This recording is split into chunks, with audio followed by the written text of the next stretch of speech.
Hey everyone, and welcome to a new park showcase video.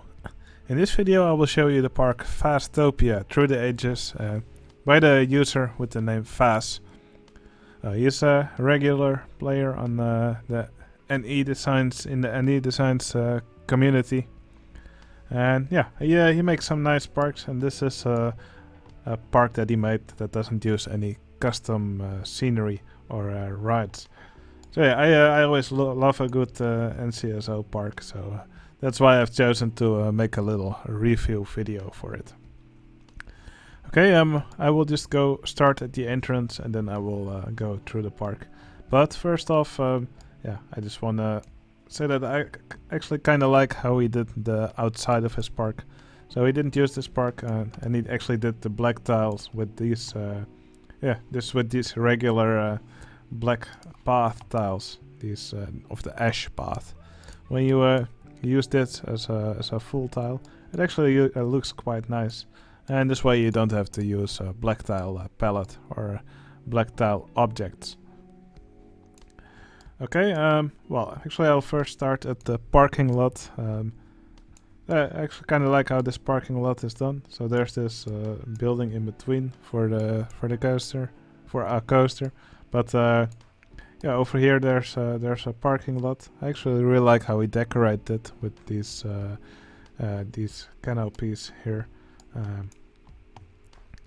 there's actually some really weird vehicles here. You can see a train here. This one's from Yuppie.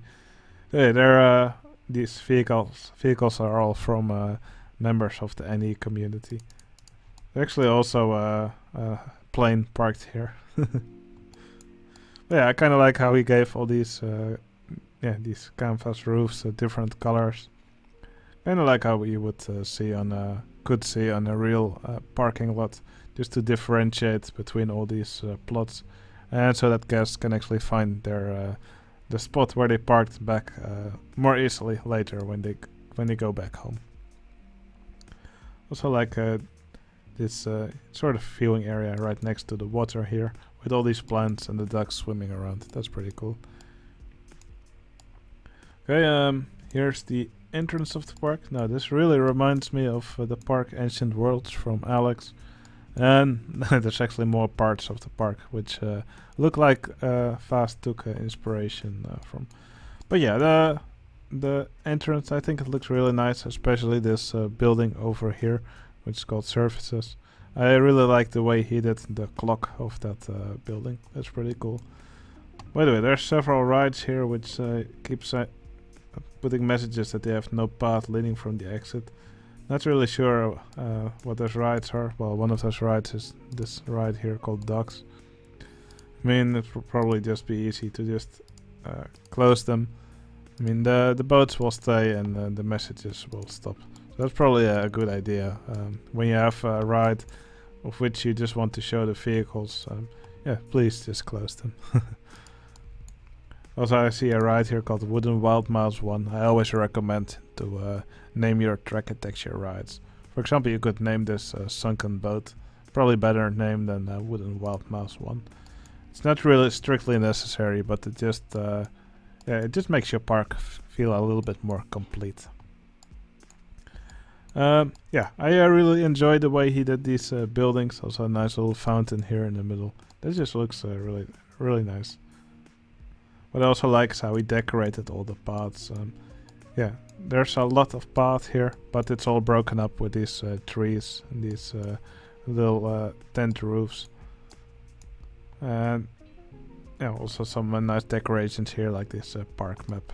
So that's that's a great way to not make it look like you have a big sea of path. Now here we have our first big coaster. It's very bright color, but I actually quite like it. This one's called Medusa.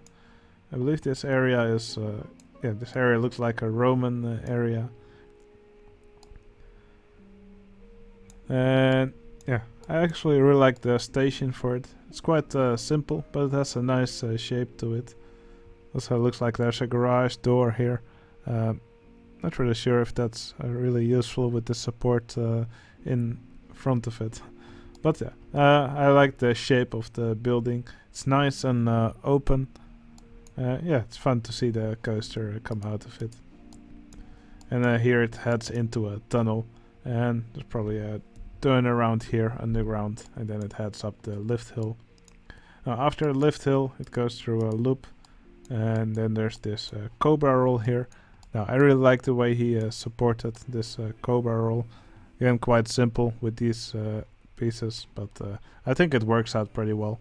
It's always quite difficult to support these large half loops because they look different from different angles.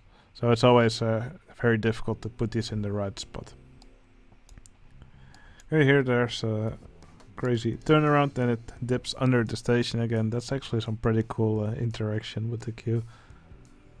It really gives the guests here a really nice view of the coaster. And here's a Norwegian loop. Then after that, a section with a helix, and then another corkscrew before it goes back to the brake section here. Now, something I also really like is that to get to the coaster, the guests actually have to walk under this coaster several times.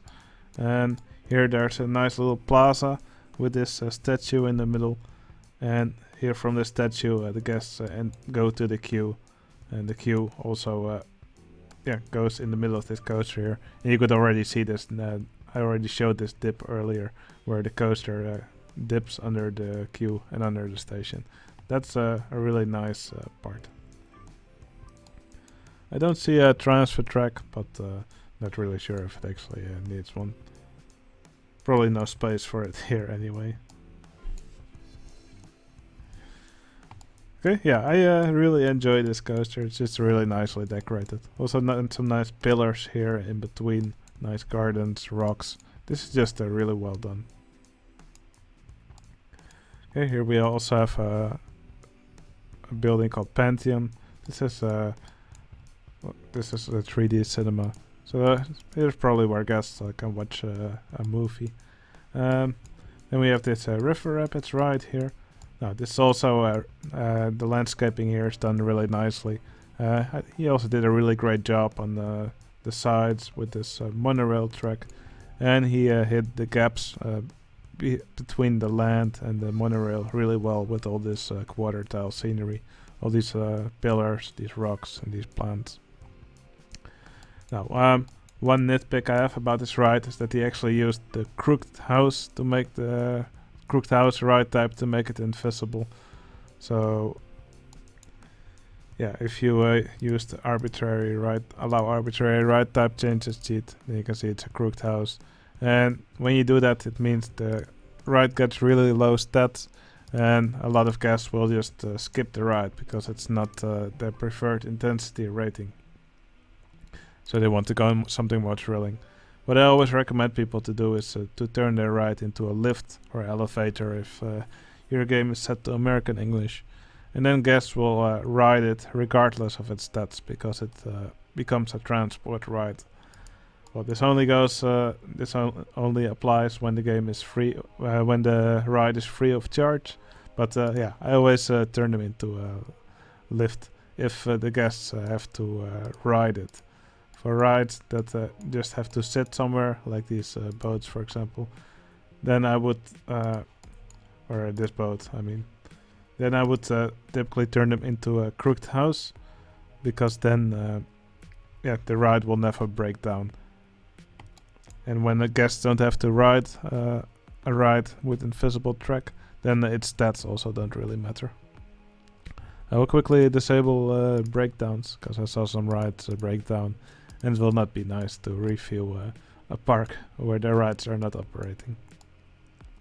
Okay, here's a really nice theater that Faas made.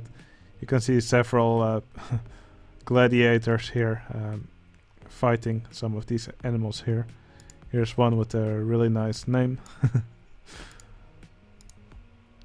Elephant fight. So yeah, several tigers and elephants that are very realistic are dancing around here. You can also see a horse that enters the battlefield from time to time. Maybe it would be nice to actually have a tunnel here instead of letting it disappear into the rocks. But yeah, I think this is a pretty cool idea, and I think he did a really nice job on this big theater. Also like how we did the stages here. Okay, then we move on. Here's some other rides next to the water. We can see this canoe boat hire here. Here's a top spin. There's a sign here that says sign. Maybe you should have turned around this this banner so the sign doesn't actually show. Or maybe it should have just had some text on it. Here's a really cool flying coaster that he made. This is the Japanese area, by the way, feudal Japan. So yeah, I actually really like how he did the supports here. This looks pretty cool. He just used these pipe pieces, put some of these poles in between, just to finish it off a bit. So yeah, it travels around this volcano here with ice in the middle, kind of like you always see with like Mount Fuji or stuff like that. You always see the mountain with ice on top.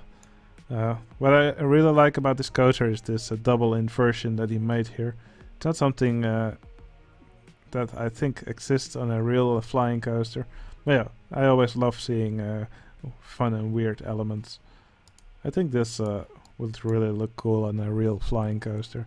So yeah, the guests dip under here, then they go here on the outside, then here they do a turn on the inside. Yeah, I really like the way he did this this inversion, and it's also really put really nicely into the landscape here. I think he also did a great job with these Japanese style buildings. I like that he actually used so little track in the making these buildings. It's mostly just scenery pieces. So yeah, that's something you don't see often for an Asian theme. I think he did a great job at that. Also really like the buildings that are down here. Okay, further on in the Japanese area, you can see some other rides. Here's a really nice, what is it? This is a dark ride called Yurai Palace. I really love the front of the building as he made it here. And of course, the back of the building is just a black roof, but that part actually is not visible to the guests anyway. So that's actually quite realistic. But yeah, the front of the building just looks super nice. Okay, then here we have the Middle Ages. So here we also have a really nice area. So this is a suspended swinging coaster. It's actually quite a small coaster. It kind of reminds me of the ride in Bobbejaanland. I believe it's called Dreamcatcher. So yeah, it's a swinging coaster. It's not very intense. More like a family ride. So yeah, mostly several helixes, not too big turns or drops. And it's really nicely embedded into the landscape here. So you can actually see the coaster go up the lift hill here. Now I really like this part where he made this double drop tower ride in the middle of the coaster.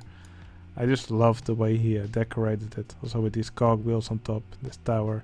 These cannons here, they also look really nice as decorations here. Something I also like is that he put these cogwheels here.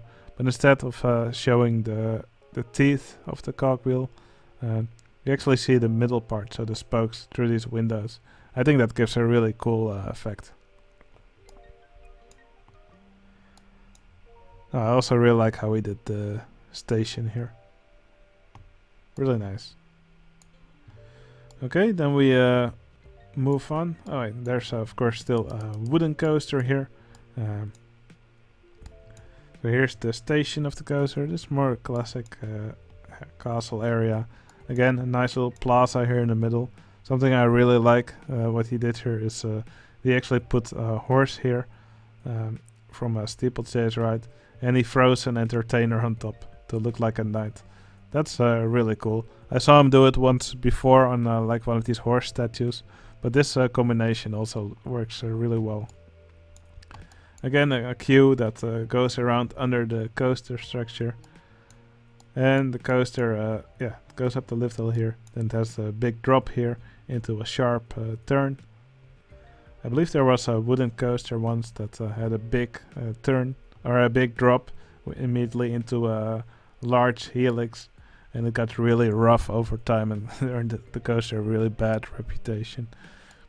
But in Roller Coaster Tycoon 2, this actually looks really good. I kind of like the layout of the coaster. It does have a lot of helixes though here in this part, but it is spread out over this area quite nicely. Okay, then here finally we have this Egypt area. I think it's Egypt, or maybe it's yeah, it says Egypt here. Why the pyramids kind of gave it away. So yeah, he didn't just put normal pyramids. He did some tile inspector magic to them. So this one has its top missing, and there's some fences on top. And this one has a bigger part of it missing. And there's nothing inside. So yeah, just the ride that goes here. Maybe there's something over here. Oh yeah, so this pyramid actually has the station for this splash boat ride. So yeah, that's a really, I think that's a really cool way to make a station for this ride. Actually, it's pretty cool that you can see inside here under the pyramid. So it's fun that there's a little maze here. That's pretty cool. Not really sure if it would have looked nicer with. Maybe this would have also looked nice. But yeah, edges also work here quite well, I think. Kind of gives me a Hanging Gardens vibe with this maze here. Okay, and then here in this part there's a coaster that's mostly indoors. I think it's fun that you can actually see it pop out here for a bit, just for the lift hill. And after the first drop it goes into the building again. And here it's mostly just helixes. Quite a short layout, but it's I think it's impressive that he fit all of this in this big building here. It's always difficult to make a big building that looks nice, but I think he did a really nice job here. Back of the building is also pretty cool. Just gives a little bit of a backstage area. There's some of these trucks here, garage doors. So yeah, overall, it's the park itself is not too big, but I really enjoyed going through it. I think Faas is really good at making all these little decorations in this park. Yeah, in every area there's something fun to see, and I think he did a really nice job on all the buildings here as well. So yeah, overall, like I said, I really enjoyed this park, and I really hope Faas will do another NCSO park like this sometime in the future. I really enjoyed this, and this is definitely a park I will come back to for inspiration when I have to build something again. Okay, I hope you all enjoyed this video, and I'll see you again in the next one. See you later.